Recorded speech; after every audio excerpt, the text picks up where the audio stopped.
In this video, we're going to focus on batteries. A battery is a device that converts chemical energy into electrical energy. They're very useful. There are two types of batteries you need to be familiar with, primary batteries and secondary batteries. The primary batteries are the non-rechargeable batteries, the ones that you use just once, the disposable ones.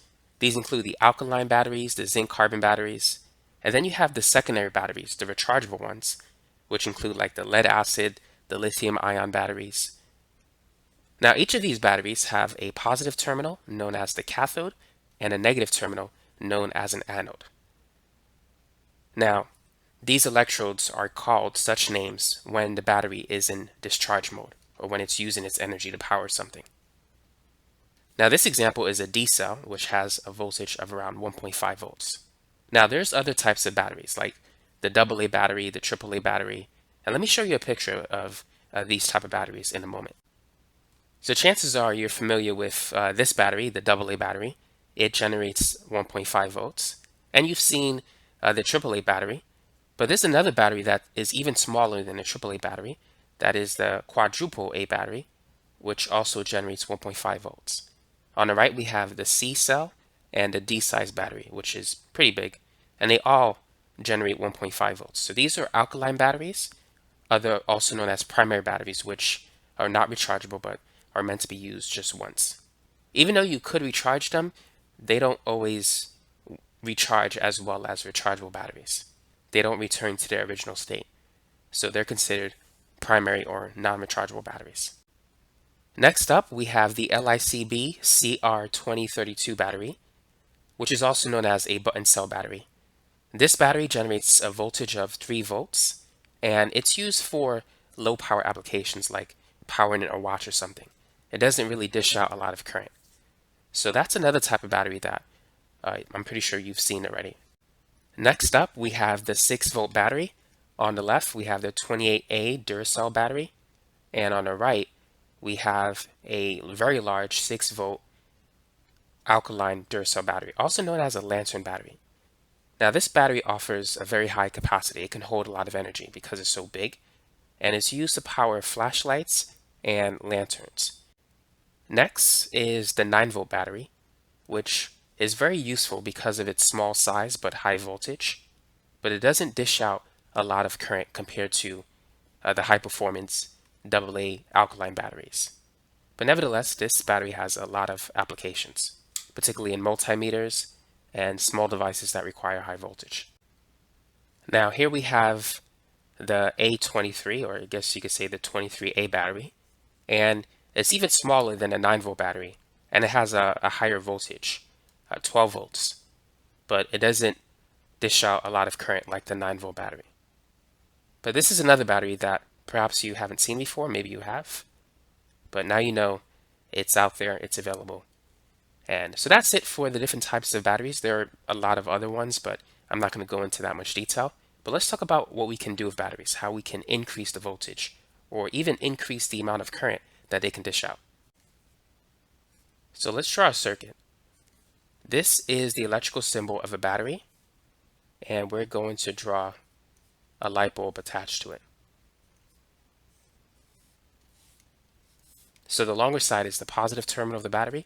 The shorter side is the negative terminal of the battery. Conventional current flows from the positive terminal through the light bulb to the negative terminal. Now, electrons flow in the opposite direction. So what's really happening is that electrons flow from the negative terminal to the positive terminal. But most physics textbooks will use conventional current, but keep in mind that it's opposite to the direction of electron flow. Now, in order to increase the voltage, what you need to do is connect the batteries in series like this. So let's say this is a 1.5 volt battery. The voltage across these two batteries will be double the amount. It's going to be 3 volts. So it's 1.5 plus 1.5. So that's how you can increase the voltage of multiple batteries connected together. You need to connect them in series. Now, to increase the current that can be released by two batteries, what you want to do is connect them in parallel. If you connect the positive terminals together and the negative terminals together, the total current release will be twice as much. So let's say that the first battery can dish out 10 amps of current in a short circuit, and the other battery could do the same thing. So the total current that can flow here will be 20 amps. So in order to increase the current of multiple batteries connected together, you want to connect them in parallel. To increase the voltage, connect it in series. Now I do want to mention something with regard to connecting two batteries in parallel. If the voltage is the same, you're not going to have to worry about any issues. But let's say that we have two 9-volt batteries. The one on the left has a voltage of 9.6. The one on the right, let's say it's a weaker battery, is not fully charged. Let's say the voltage is 8.3. Even if you don't connect this circuit to anything, what's going to happen is the active battery is going to send current, this is conventional current, through the weaker battery because it has a higher voltage, and thus the stronger battery is going to charge up the weaker battery. Let's assume that both batteries are rechargeable. So what's going to happen is the voltage of this battery is going to drop. It's going to decrease because it's losing energy. The voltage of this battery is going to go up because it's absorbing energy, it's being charged up, until they reach a point of equilibrium. Now, where that point of equilibrium is going to be dependent on the capacity of each battery. It may not necessarily be the average of the two numbers unless the two batteries are identical. But let's assume that the equilibrium point is 8.9 or 9 volts. So here this battery is going to give up energy, this one is going to lose energy. But if you have a defective battery that doesn't charge up efficiently, then the energy that this battery is using to charge the bad one could be wasted.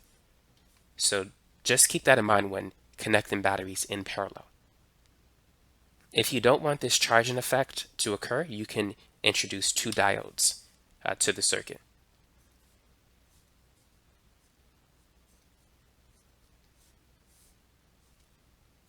So we're going to use a germanium diode instead of a silicon diode. The voltage drop of a germanium diode is like 0.3 volts. For a silicon diode, it's 0.6 volts. So let's say this is the 9.6 volt battery, and this is the 8.3 volt battery.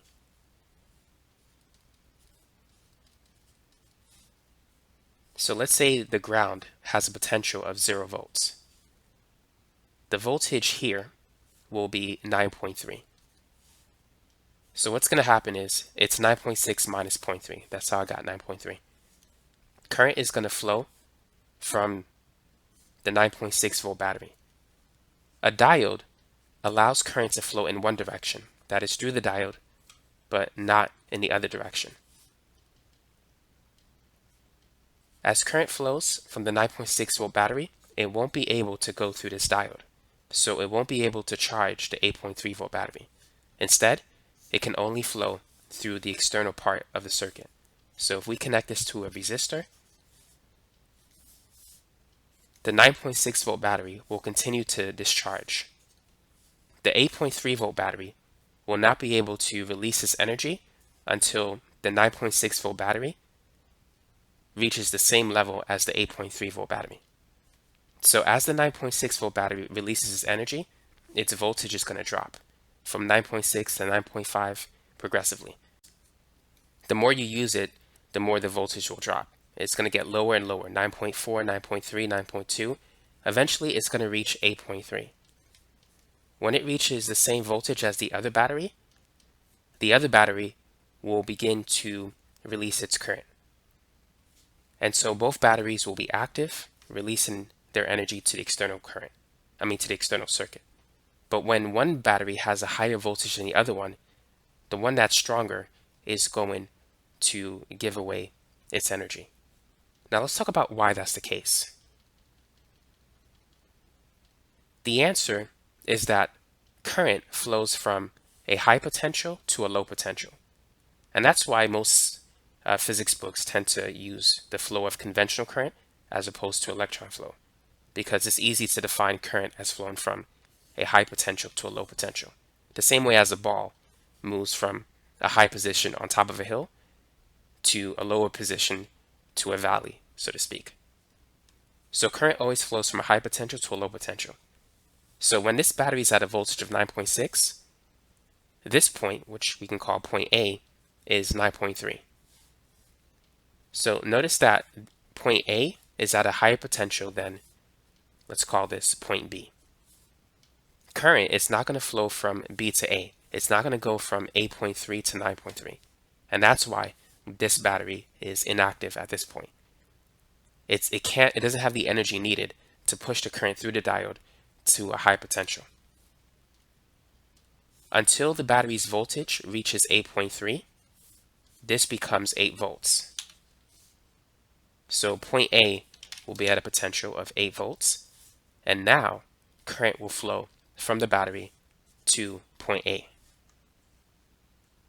So those are some things you want to keep in mind when dealing with batteries connected in parallel.